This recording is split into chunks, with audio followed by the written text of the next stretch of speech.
Perlembagaan UMNO yang dipinda pada 13 Januari 2023 dibuat bagi menyekat ahli parlimen parti membuat tindakan yang membelakangi keputusan kepimpinan. Dalam hantaran di Facebook, Setiausaha Agungnya Datuk Dr. Ashraf Wajidi Dusuki berkata ia termasuklah menyertai pakatan politik untuk menyokong seseorang sebagai Perdana Menteri. Jelasnya pindah perlembagaan itu dibuat dalam Perhimpunan Agung UMNO khas Januari tahun lalu. Fasal 20.11 Perlembagaan UMNO memperuntukkan keahlian UMNO akan tergugur secara automatik sekiranya ahli yang dipilih sebagai ahli parlimen dan kemudiannya menyertai pakatan politik yang tidak dianggotai UMNO. Ini termasuklah menandatangani perjanjian untuk membentuk pakatan dengan parti lawan sekaligus bertentangan dengan pendirian parti. Beliau berkata kesan daripada tergugurnya keahlian Akta Anti Lompat Parti memperuntukkan kerusi ahli parlimen yang dimenangi itu akan diisytiharkan kosong bagi membolehkan pilihan raya kecil PRK diadakan. Setiap ahli parlimen UMNO dan Barisan Nasional BN juga terikat dengan perjanjian dan aku janji yang ditandatangani di hadapan Pesuruhjaya sumpah bahawa mereka terikat dengan bon berjumlah 100 juta ringgit. Jelasnya sebarang pelanggaran menyebabkan mereka wajib membayar 100 juta ringgit kepada parti. Ia sebagaimana kes Datuk Zuraida Kamarudin melawan Parti Keadilan Rakyat PKR di mana Mahkamah Tinggi memutuskan bon 10 juta ringgit yang ditetapkan PKR adalah sah dan wajib dibayar. Semua pindahan itu dilakukan kerana mengambil iktibar ketidakstabilan politik yang memudaratkan rakyat dan negara selepas Pilihan Raya Umum ke-14 PRU14 pada tahun 2018 lalu. Kerajaan digesa melaksanakan segera projek rancangan tempatan banjir RTB di seluruh negara seperti yang telah dijanjikan. Timbalan Presiden PAS Datuk Seri Tuan Ibrahim Tuan Mak berkata, sebelum ini Perdana Menteri Datuk Seri Anwar Ibrahim berjanji mahu memulakan segera projek RTB pada Jun lalu, namun kini hanya tinggal janji. Katanya lagi, Timbalan Perdana Menteri Datuk Seri Ahmad Zahid Hamidi juga menyatakan perkara yang sama di Johor baru-baru ini. Bagaimanapun, ahli Parlimen Kubang Krian itu berpendapat projek terbabit dikesampingkan daripada perhatian dan menjadi janji politik. Beliau juga menjunjung kasih titah yang di Pertuan Agong semalam agar projek RTB yang dirancang di Pahang dilaksanakan segera dan tidak dipolitikkan. Bekas Menteri Alam Sekitar dan Air Kasar itu menambah terdapat 25 projek RTB yang dirancang oleh kementerian itu sejak 2020 dan 7 projek terletak di Pahang. Sesudah itu, beliau mempersoalkan sampai bila rakyat perlu menanggung kerugian akibat banjir dan menunggu semua yang dilafazkan oleh kedua-dua pemimpin utama negara. Datuk Seri Tuan Ibrahim juga menasihatkan kerajaan agar serius dalam menjaga kebajikan rakyat dan mendengar titah seri paduka. Suspek yang ditahan bagi membantu siasatan kes melontar molotov koktail sehingga menyebabkan kebakaran kenderaan dan rumah ahli parlimen beruas, Datuk Ngek Koham bukan ahli mana-mana parti politik. Ketua Polis Perak Datuk Seri Muhammad Yusri Hassan Basri berkata pihaknya masih menjalankan siasatan mengikut Seksyen 435 Kanun Kesiasaan bagi mengenal pasti motif suspek berusia 30-an itu. Ditanya sama ada motif suspek berunsur dendam peribadi atau diupah pihak lain, beliau berkata motif suspek masih dalam siasatan polis. Rabu lalu, media melaporkan kebakaran membabitkan kediaman Datuk Koham yang juga penasihat DAP Perak di Taman Semarak Jaya Air Tawar Manjung. Semalam, Datuk Seri Muhammad Yusri dilaporkan berkata suspek diberkas pada jam 4 pagi Jumaat di Shah Alam Selangor tidak mempunyai sebarang rekod jenayah lampau. Lelaki terbabit kini ditahan remas hingga Selasa depan bagi membantu siasatan. Hanya segelintir pegawai dan anggota polis Diraja Malaysia PDRM yang bermasalah dan terlibat dengan aktiviti jenayah. Ketua Polis Negara Tan Sri Razarudin Hussein meminta orang ramai supaya tidak perlu bimbang dan sebaliknya terus memberi kepercayaan kepada pasukan keselamatan itu untuk menjalankan siasatan telus yang membabitkan kes berkenaan.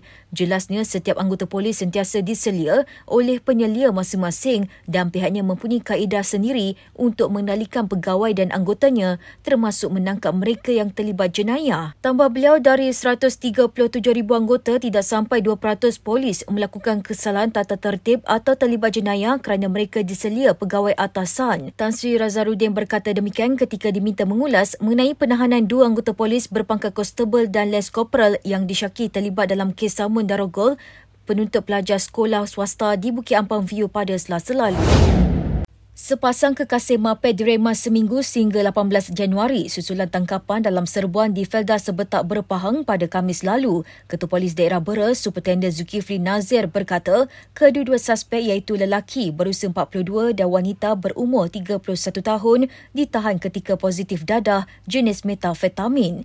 Tangkapan dilakukan hasil operasi sepasukan anggota dari Bahagian Siasatan Jenayah Narkotik Ibu Pejabat Polis Daerah PD Bera bersama pihak agensi anti dadah kebangsaan AADK Bera. Beliau berkata pemeriksaan terhadap kedua-dua suspek menemui dadah jenis heroin seberat 154.90 gram, syabu seberat 11.35 gram dan pil yaba iaitu 2.53 gram. Selain itu, polis juga menyita wang tunai sebanyak RM560, sebuah kereta dan motosikal. Hasil semakan rekod lampau, kedua-dua suspek mempunyai rekod berkait jenayah narkotik. Kes disiasat di bawah Seksyen 39B Akta Dadah Berbahaya 1952. Polis menafikan kejadian kes culik dua pelajar di Bera Pahang hingga tular di media sosial sejak semalam.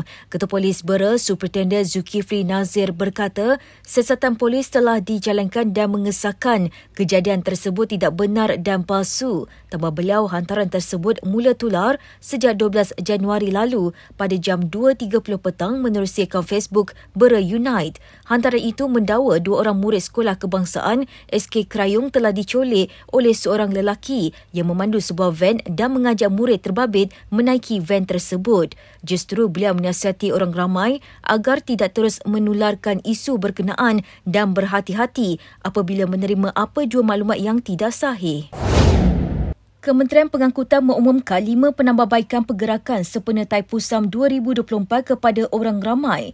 Menterinya Anthony Loke Sufok berkata ia termasuk tambang percuma penumpang KTM komuter Lembah Kelang pada 24 dan 25 Januari ini. Selain itu, perkhidmatan tren tambang KTM komuter 24 jam selama 4 hari 3 malam, perkhidmatan ETS tambahan Batu Wharf ke KL Sentral dan Padang Besar ke KL Sentral. Turut diumumkan perkhidmatan percuma bas perantara Rapid Bus di Kuala Lumpur dan Pulau Pinang serta usaha membaik pulih jejantas pejalan kaki di stesen kereta api Batu Cave yang dilaksanakan oleh Perbadanan Aset Kereta Api RAC. Tambah beliau, pihaknya juga menjangkakan seramai 25,000 orang akan menggunakan perkhidmatan KTM komuter di Lembah Kelang sepanjang tempoh itu dan ia akan bertambah pada hari kemuncak Thaipusam. Mengenai jualan tiket bagi tren tambahan pula, Anthony berkata ia akan mula dibuka pada 15 Januari depan jam 12 tengah hari.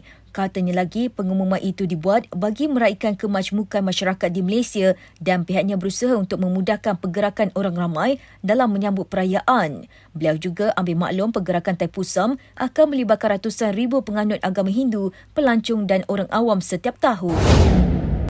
Bekas pengerusi Parti Komunis Malaya PKM Abdullah Sidi atau nama sebenarnya Cik Dad Anjang Abdullah meninggal dunia hari ini di Kampung Pendamaian Suhirin, wilayah Naratiwat, Selatan Thailand. Allahyarham yang berasal dari Lambur Kanan, Parit Perak menghembuskan nafas terakhir jam 9.29 pagi tadi waktu tempatan pada usia 101 tahun. Berita kematiannya dikongsikan pelbagai pihak menerusi media sosial hari ini, antaranya bekas pejuang pembebasan Tanah Melayu yang terbabit dalam PKM. Abdullah menyertai PKM pada 1948 dan terbabit dalam gerakan kemerdekaan Tanah Melayu bagi menentang penjajahan British. Banyak lagi berita yang akan kami bawa selepas ini. Sekian dahulu MG Flash buat masa ini. Terus bersama kami untuk perkembangan terkini dari semasa ke semasa.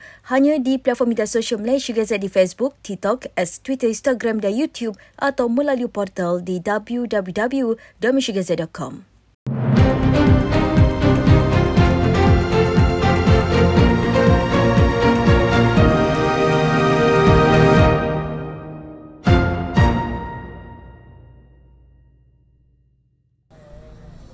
Suspek yang ditahan bagi membantu siasatan kes melontar molotov koktail sehingga menyebabkan kebakaran kenderaan dan rumah ahli Parlimen berwas, Dato' Ngeko Ham bukan ahli mana-mana parti politik. Ketua Polis Perak, Dato' Sri Muhammad Yusri Hassan Basri berkata pihaknya masih menjalankan siasatan mengikut Seksyen 435 Kanun Kesiasaan bagi mengenal pasti motif suspek berusia 30-an itu. Ditanya sama ada motif suspek berunsur dendam peribadi atau diupah pihak lain, beliau berkata motif suspek masih dalam siasatan polis. Rabu lalu, media melaporkan kebakaran membabitkan kediaman Datuk Kuham yang juga penasihat DAP Perak di Taman Semarak Jaya Air Tawar Manjung. Semalam, Datuk Seri Muhammad Yusri dilaporkan berkata suspek diberkas pada jam 4 pagi Jumaat di Shah Alam, Selangor tidak mempunyai sebarang rekod jenayah lampau. Lelaki terbabit kini ditahan remas hingga Selasa depan bagi membantu siasatan.